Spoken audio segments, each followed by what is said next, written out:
Drive theories are especially inadequate when it comes to explaining human behavior that decreases homeostasis, such as marathon running. After I finished the San Diego Marathon, I felt like I'd just been run over by a bus. And I thought to myself, well, finally, I did it. I accomplished it. I don't ever have to do it again. And so that was a wonderful feeling. But because of my love for running, of course, I continued to run. And as I continued to run, I felt more confident because I had completed one marathon. And I figured, well, I can do it again. It was no big deal.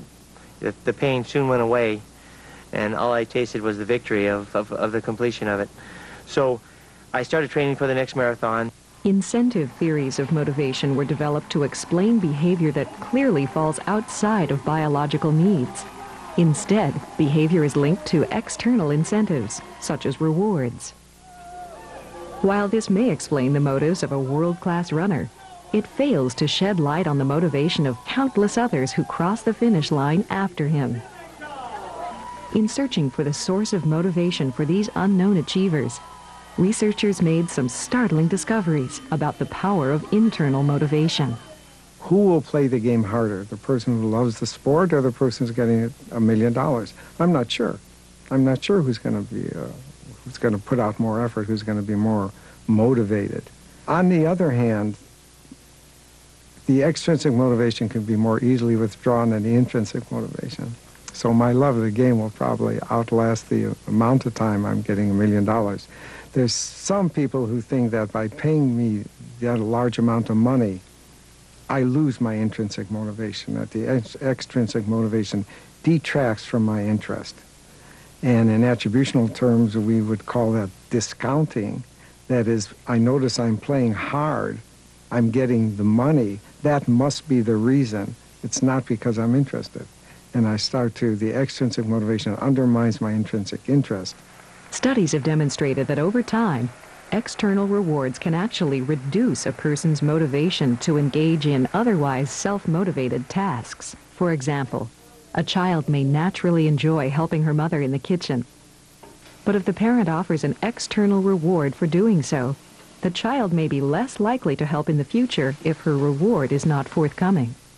On the other hand, internal rewards, like self-satisfaction and feelings of accomplishment, seem to be much more enduring.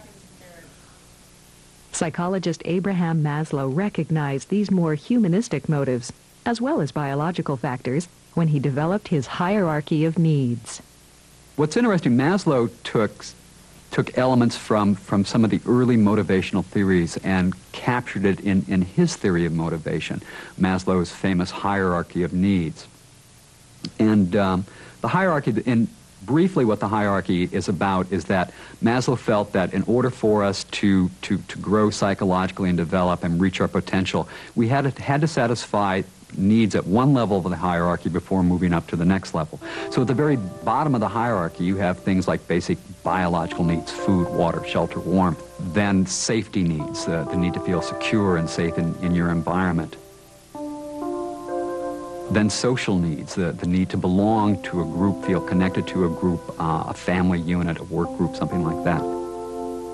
Then you have esteem needs, to feel as though you have achieved in some realm of life. And then finally, at the pinnacle, at the top of Maslow's hierarchy, at the top of the triangle, is what Maslow called self-actualization. Even Maslow admitted it's kind of a fuzzy concept, but self-actualization, according to Maslow, is achieving your full potential, operating at your full psychological potential. Maslow's hierarchy is relatively simple and certainly makes a lot of common sense. It says that certain desires, certain needs, certain propensities will not exhibit themselves given that there's some other needs that are extant at the time. So if I may desire to paint a picture and be a creative person, but if I'm hungry, my thoughts and my behaviors will have to first be guided by and toward food and satisfying those basic needs. So that's reasonable. On the other hand, we can think of starving artists who indeed just paint pictures and don't eat. So the hierarchy is not written in stone as though one need, even though it's physiological based, must take precedence. But nonetheless, it does make sense that some needs are, quotes, higher and more immediate and demand immediate attention. The problem with Maslow's hierarchy of needs, and even Maslow admitted, is so few people achieve self-actualization. I mean, what Maslow said is self-actualization is so rare as to seem like a miracle. And it's a basic contradiction in the hierarchy of needs, that if this is, see, Maslow maintained that the drive for self-actualization is an inborn and innate drive. Well, if that's the case, then you would think more people would indeed achieve self-actualization. Maslow's defenders point out that the journey to self-actualization is perhaps more important than achieving it. Even so, as with earlier theories, the hierarchy has enough shortcomings for psychologists to keep looking. Many now believe that no one theory can explain every facet of motivation, and so they have begun to focus on how certain factors, such as emotion, affect motivation under specific circumstances. Contemporary motivational theorists believe that there's a lot of differentiation among the emotions, and the emotions have motivational messages. Many people also now are interested in concepts that are related to responsibility, deservedness, fairness, justice, and how does this affect motivation. Hello? Red! Freak? He punched you in the face. What is up with that? So, for example, let's pretend you're a student and you say, can I borrow your class notes? I went to the beach instead. As opposed to, can I borrow your class notes? I've been hospitalized with an injury. In which case am I more likely to help you? Obviously in the case where you're not responsible, and then I'm sympathetic and I help. So the trends in motivation are to include more emotions, more cognitions, interpersonal perception, how do I perceive you, what kind of inferences do I make about you, and how does that affect my behavior toward you. By studying motivation, psychologists are developing more useful theories for predicting human behavior.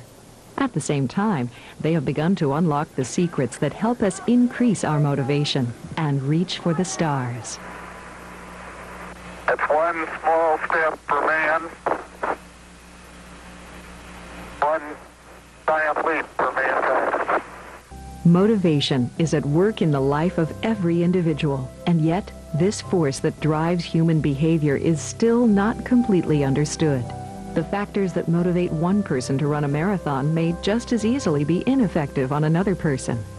So psychologists will continue in their efforts to uncover the secrets of this powerful force. After all, the answer is out there, if we're motivated enough to find it.